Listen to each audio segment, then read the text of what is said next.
사람들은 캐리비안의 해적을 보면서 전세계 바다를 누비며 자유롭게 모험을 즐기는 꿈을 꾸고는 합니다.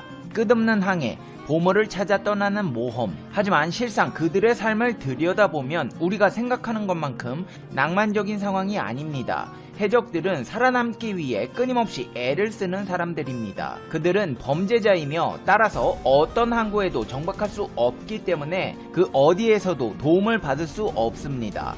오직 훔칠 뿐입니다. 특히나 그들은 늘 무기를 달고 살며 신의도 법도 모르는 악당입니다. 해적이 언제부터 나타난 것인지는 정확히 알 수 없으나 인류가 해상활동을 처음 시작했을 때부터 나타났다고 추측하고 있고 현대에 들어서도 국제적 문제로 야기되고는 합니다. 시대의 흐름에 따라 해적의 화력과 기동력도 기술 발전으로 개선되어 현대 해적들은 고속보트에 AK 소총이나 RPG, GPS 등 항법 장비와 현대식 무선 통신기 등으로 무장하고 기습 공격을 가하는 방식으로 해적질을 하고 있습니다. 아무리 작은 배를 타고 다니더라도 무기만 있다면 대형 상선도 쉽게 점거할 수 있기 때문에 아라비아만이나 말라카 해협 등의 지역은 지금도 해적들이 들끓고 있습니다.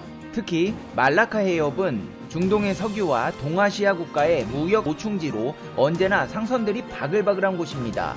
따라서 이들을 노리는 해적들도 넘쳐나고 있는 상황입니다. 21세기 들어서 해적질로 가장 유명해진 곳은 소말리아인데요. 이곳은 완전 헬게이트가 열린 상황입니다. 일단 이들의 거점인 소말리아가 사실상 무정부 상태라서 처벌을 받지 않고 수에즈 운하를 통과하려면 싫든 좋든 배들이 이 지역을 지나가야 하는 까닭에 해적들이 들끓고 있습니다. 이런 상황이 계속되자 해적질에 열받은 각 국가들에서는 자신들의 해군을 끌고 토벌작전을 벌이는 단계에 이르렀는데요. 그 중에서도 가장 눈에 띄는 성과로 전세계의 주목을 받고 있는 국가가 있습니다. 바로 대한민국입니다. 대한민국이 전세계 해적을 소탕하고 있는 상황에 대해 자세히 알아보겠습니다. 팩트TV 팩트체크. 여러분, 청해부대라고 들어보셨죠? 소말리아 해역 호송전대라고 불리는 이 부대는 한국군 최초의 전투함 파병 부대로 UN 안전보장이사회의 결의에 근거해 2009년 3월부터 아덴만 해역에서 활동하고 있습니다. 소말리아와 접해 있는 아시아와 유럽, 중동, 아프리카를 연결하는 주요 해상로로 한 해 3만 3천 척의 선박이 통행하고 있고 전세계 원유의 30%가 통과하는 전략적 요충지로 우리나라도 수출입 물량의 99%가 해상을 통해 수송되고 있으며 그중 20%가 아덴만과 소말리아 근해를 통과하고 있습니다. 특히나 우리나라는 원유 수입의 80% 이상을 중동에 의존하고 있어 이 지역의 해상 교통 상황이 해적 활동으로 인해 불안해질 경우 경제에 미치는 영향력이 매우 큽니다. 이 전까지만 해도 한국의 원양어선이나 선박들이 지나갈 때 해적들에게 속수무책으로 당할 수밖에 없던 상황이었습니다. 특히나 소말리아 해적들은 사실상 무정부 상태인 정부로부터의 법의 심판에서 자유로운 사람들입니다. 기가 없습니다. 총 몇 자루 들고 작은 모터보트 한 대만 있다면 가진 것 다 내놔. 그리고 니네 나라에 전화해서 지금 당장 우리 계좌로 입금하라고 해. 아니면 너희의 목숨을 빼앗아 가겠다며 온갖 횡포를 부리던 상황이었습니다. 열받은 대한민국에서는 4,500톤급 문무대왕함 구축함 대자멜기 슈퍼링스 한 대와 특수전 요원 UDT와 해병으로 꾸려진 검문 검색 요원 30명 등 모두 300여 명의 장병으로 구성된 청해부대를 파견하게 됩니다. 청해부대의 임무는 소말리아 해역 한국 선박의 안전 운항 지원으로 한국민을 공격하면 반드시 응징한다는 목표를 가지고 있습니다. 청해부대가 떴다는 소식에 해적들은 긴장하며 한동안 조용하다 했습니다. 1년 9개월 동안 해적들의 활동이 잠잠하다 싶더니만 마침내 2011년 1월 15일 오전 7시 45분 사건이 터지고야 말았습니다. 화학물질을 싣고 스리랑카로 항해하던 11,000톤급 주얼리오는 여느 때와 같이 고요한 항해를 하던 중이었습니다. 이때 배에서 가장 높은 곳으로 운항 등 선박을 전체적으로 컨트롤하는 성규에서 근무 중이었던 이기용 1등 항해사는 작은 모터보트 2대가 접근하고 있음을 확인했습니다. 이상하다. 저게 뭐지? 망망대해에서 작은 모터보트가 무성 교전에도 응답 없이 전속력으로 다가온다? 이건 100% 해적들입니다. 이 항해사는 당장 비상벨을 울리고 해적이 다가온다고 알렸습니다.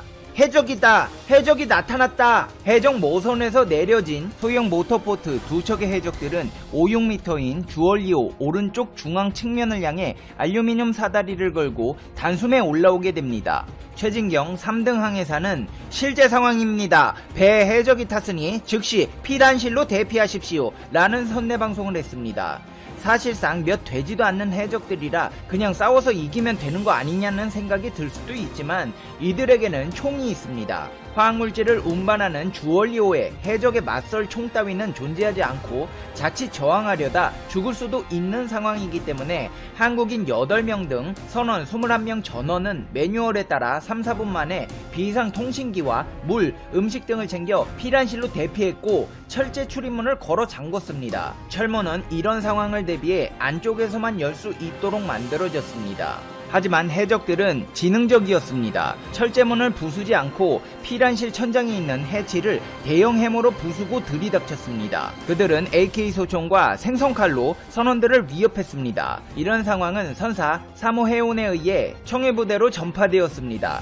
선사는 약 3시간 전에 주얼리오에 선박 보안 경보장치 신호를 수신했으며 전화통화가 불가하다는 내용으로 도움을 요청했습니다. 청해부대는 상황을 접수한 뒤 신속히 합동참모본부에 보고하는 한편 연합해군 사령부에 필요합 상황을 전하고 협조를 요청했습니다. 당시 이 사건은 언론에 보도되면서 전국민적인 관심을 모았습니다.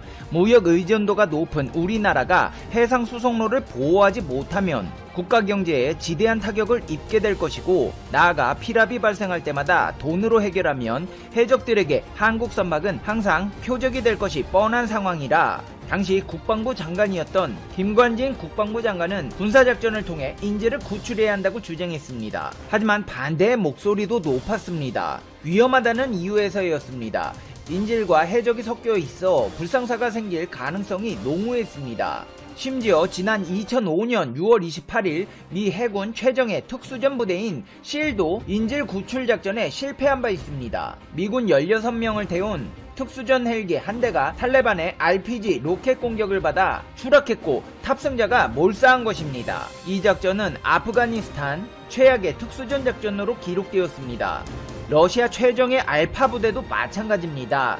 지난 2004년 9월 1일 러시아 남부 부고세티아 공화국에서 체첸 반군이 베슬란 학교에 침입해 1200여 명을 인질로 잡았습니다. 러시아 최정예 알파 부대 등이 구출 작전을 펼쳤지만 인질 가운데 366명이 사망했고 역대 최악의 인질 사건으로 기록되었습니다. 이와 같이 인질 구출 작전이라는 게 영화에서처럼 성공하기가 쉬운 일이 아닙니다.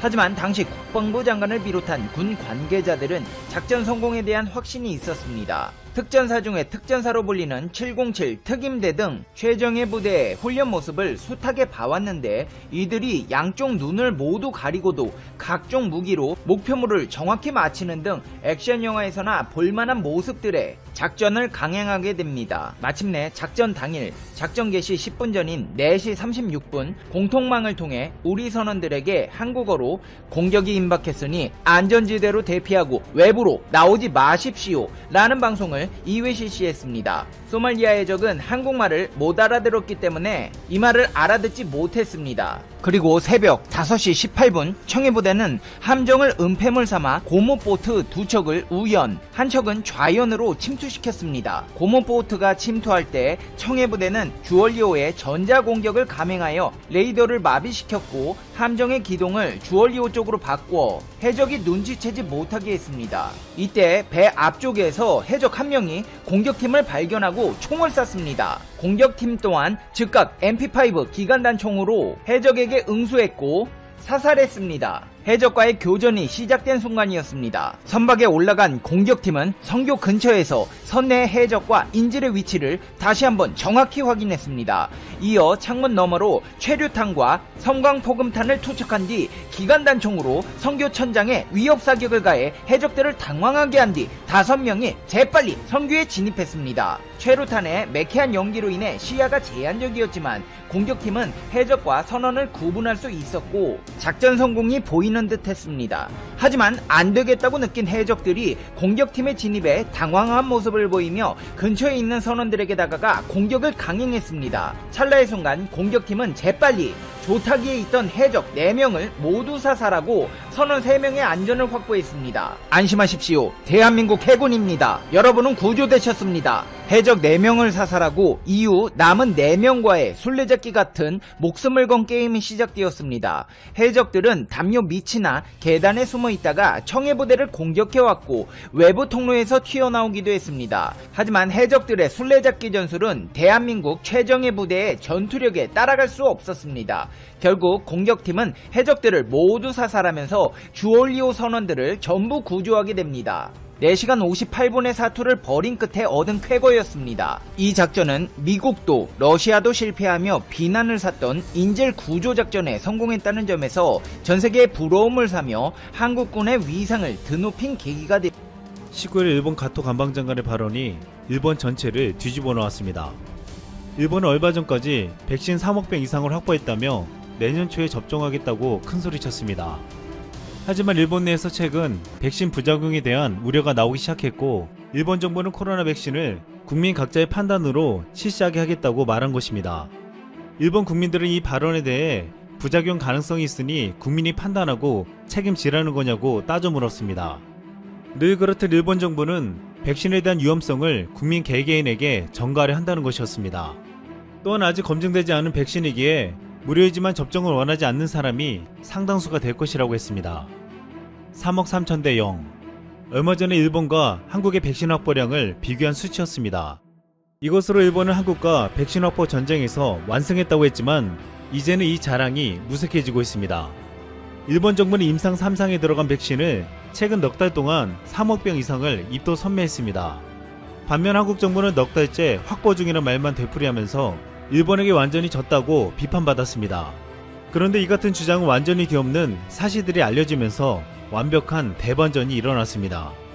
미국 언론들은 일본을 비롯해 미국과 유럽은 백신을 빨리 확보하려고 안달이 났는데 유독 한국만 느긋하게 기다리고 있는 것을 이상하게 여겼습니다. 실제로 한국 정부는 아직 완벽하게 검증되지 않은 백신을 쉽게 계약하지 않았고 임상 3상에 들어간 10개 후보 백신의 결과를 기다렸습니다. 여기에는 가장 중요한 부작용에 대한 우려와 효과에 대한 검증이 끝나지 않았다는 것이 가장 컸습니다. 섣불리 계약한 백신이 실패하거나 부작용이 발생하면 낭패를 볼 수 있고 만약 한 백신과 계약한 이후 다른 백신이 더 뛰어난 효과를 입증해 보이면 뒤늦게 후회할 수도 있다는 것이었습니다. 또한 무엇보다 중요한 것은 화이자와 모더나가 개발 중인 메이저 리버 핵산 방식은 지금까지 상용화한 적이 없는 제조 방식이었다는 것입니다. 기존 백신은 죽거나 약화된 바이러스를 직접 몸에 주입해 이에 저항한 항체를 만들어내는 방식이었습니다.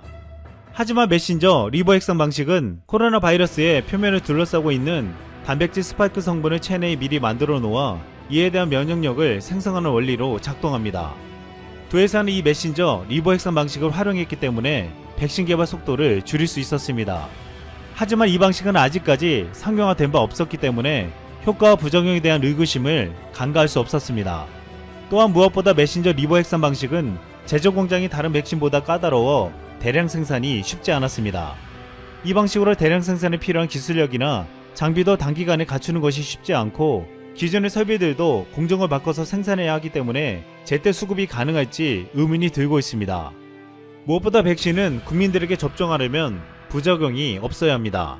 그런데 화이자와 모더나는 최근 높은 효과를 자랑했지만 다른 데이터는 일체 공개하지 않고 있습니다.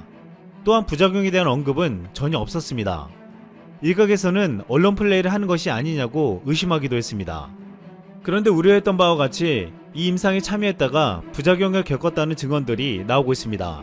미국 과학 학술지 사이언스에 따르면 화이자 모더나 임상에 참여한 백신 접종자 2% 미만이 39도에서 40도의 고열 증상을 보였다고 했습니다. 미국에서는 12월 말까지 3,500만 명에게 백신을 공급할 계획인데 2%면 70만 명에 해당하는 수치였습니다. 또한 임상 참가자 중 9.7%가 피로, 8.9%가 근육통, 5.2%가 관절통, 4.5%가 두통 등의 부작용을 경험했다고 했습니다. 아놀드 몬토 미시간대 공중보건대학 역학학자는 이는 대부분의 독감 백신에서 볼 수 있는 것보다 높은 비율이라고 밝혔습니다. 특히 참가자 중 한 명인 루커 허치스는 모더나 백신 실험에 지원했다가 두 번째 주사를 맞은 후 팔이 거위알 크기만하게 부풀어 오르고 근육통과 38.9도의 고열에 시달렸다고 했습니다. 현재 의료계에서는 화이자와 모더나의 임상 성과는 인정하지만 현실에서는 어떤 효과를 거둘 수 있을지 알 수 없다는 부정적인 시각이 있다고 했습니다. 화이자는 이번 발표에서 3상 시험에 참가한 43,500여 명 가운데 단 170명을 분석했고 모더나는 3만 명 가운데 단 95건을 분석했습니다. 전문가들은 이같이 적은 데이터로 나온 결과에 아직 안심할 수 없다고 말하며 조건이 완벽히 통제되는 임상과 달리 현실에서 수많은 변수가 있다고 경고하고 있습니다. 또한 인종, 연령, 성별 등에 따라 효과가 다르게 나타날 수도 있다고 우려하고 있습니다. 결국 이 같은 상황을 세밀하게 파악하고 있는 우리 정부는 서두르지 않았습니다. 또한 외신들은 한국은 방역 수준이 높아 다른 나라들의 백신 접종 안정성을 확인한 후 대량 접종에 들어가도 되는 시간적 여유가 있다고 평가했습니다. 일본은 한국보다 빨리 3억 병이 넘게 백신을 구매했다고 자랑하며 내년 초에 백신 접종을 실시하겠다고 큰소리쳤습니다. 하지만 이런 백신의 효과나 부작용 등을 전혀 고려하지 않은 것이었습니다. 한국은 개발 중인 백신에 대해서 다른 나라에서 먼저 접종을 시작하면 부작용이 나오는 것을 보겠다고 했습니다. 이 때문에 내년 하반기에 접종에 나서며 국가가 책임지려는 모습을 보였지만 일본은 무조건 빨리 백신을 확보하고 배포하는 데만 주력하면서 여기서 나올 수 있는 부작용은 국민들에게 책임을 지우려는 모습을 보였습니다. 또한 여기에는 잘못하면 호구가 된다고 말하는 비용적인 측면도 있었습니다. 모더나는 백신 가격을 1회분당 32에서 37달러, 하나로 약 35,000원에서 41,000원으로 가장 비싸고 화이자는 19.5달러, 하나로 약 21,000원이었습니다. 우리 정부는 이 가격이 너무 비싸기 때문에 시간이 가면 내려갈 것으로 판단했습니다. 이미 한국의 SK바이오사이언스가 위탁 생산 계약을 한 아스트라제네카는 4달러밖에 되지 않았습니다. 우리 돈으로 4,500원에 불과했는데 모더나의 10분의 1 가격이었습니다. 또한 화이자는 상온 유통이 쉽지 않아 콜드체인에 엄청난 돈을 써야 했고 모더나는 대량 생산이 쉽지 않다는 치명적인 약점을 가지고 있었습니다. 이에 반해 아스트라제네카는 가격도 저렴한 데다 검증된 전통적인 백신 제조법을 따르면서 대량 생산도 국내에서 쉽게 할 수 있었고 안정성에서도 유리했습니다. 결국 우리 입장에서는 기다리면 좀 더 효과가 높고 가격도 싸며 대량 생산할 수 있는 백신을 확보할 수 있다는 것이었습니다. 일본처럼 빨리 서둘렀다가는 효과도 입증되지 않은 백신을 가장 비싸게 살 수밖에 없었습니다. 그런데 재밌는 것은 일본은 제약사를 찾아가 백신을 달라고 재촉했지만 반대로 한국은 제약사들이 찾아와 우리 백신을 사달라고 재촉하고 있다는 사실입니다. 박능우 보건복지부 장관은 지난 17일 화이자와 모더나는 실제로 일반적인 예상과 달리 오히려 그쪽에서 우리에게 빨리 계약을 맺자고 하는 상황이라고 설명했습니다. 글로벌 제약사들이 한국에게 백신을 팔려고 나서는 것은 한국만큼 코로나 백신 효능이 있는지 없는지를 확인할 수 있는 나라가 거의 없기 때문이라고 보고 있습니다. 미국이나 유럽 국가들은 이미 너무 널리 확산되었고 통제도 되지 않기에 백신을 맞는다고 해도 성과를 확인하기가 쉽지 않다는 것입니다. 하지만 전반적인 감염 통제가 가능한 한국에서 백신 접종을 하면 제약사들의 입장에서는 베타 테스터로 가장 적합한 결과를 얻어낼 수 있다는 것입니다. 우리 정부는 현재 백신 가격 및 물량 협상 중인 물량이 국민 60%인 3천만 명 분이라고 밝혔습니다. 박능우 보건복지부 장관은 지난 17일 조급해 보이지 않으면서 가격을 합리적인 선으로 받아내기 위해 여러가지 협상을 하고 있다며 더욱 다행인 것은 아스트라제네카의 경우 생산 자체를 국내에서 하기 때문에 보다 유리하게 물량을 확보할 수 있는 여건이라고 말했습니다. 지금 우리 정부의 대처는 일본과 극단적으로 비교되고 있습니다. 지금 백신을 너무 빨리 투약하는 것은 비싼 돈을 주고 시험 대상이 될 수밖에 없다고 보고 있습니다. 결국 백신 확보 전쟁에서 승리했다고 믿었던 일본은 어리석다는 비판을 받는 상황이 되고 있고 백신을 빨리 확보하지 못했다는 비판을 받았던 한국이 결국 최종 승자라는 말이 나오고 있습니다.